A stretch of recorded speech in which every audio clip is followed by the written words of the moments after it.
This is the first year of the Moving Sounds Festival 2009 from September 12th to September 14th at two locations in New York, the Poisson Rouge and the Austrian Cultural Forum, New York.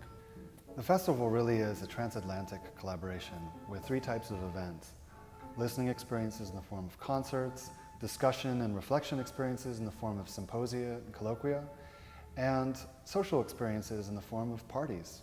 So the content of the festival is extremely exciting because we have leading composers like Bernhard Long and Beat Fuhr coming to New York from Austria to oversee premieres of their works.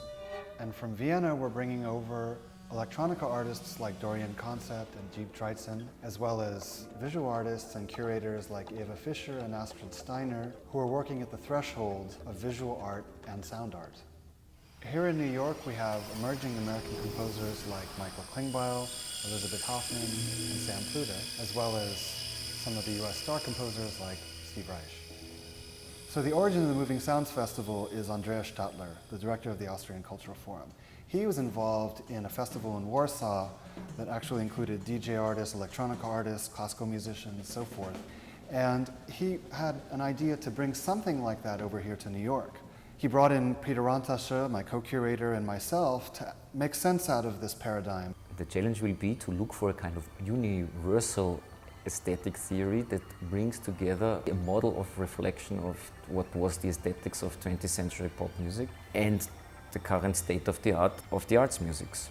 We need a lot of angles to look at it, from the cultural economy to the perception, to the aesthetic theory, to the musicology, to arts history. And so that's a long story and an ongoing one that will be reflected on the one hand in the artistic program and on the other hand in the discourse that we bring up with it.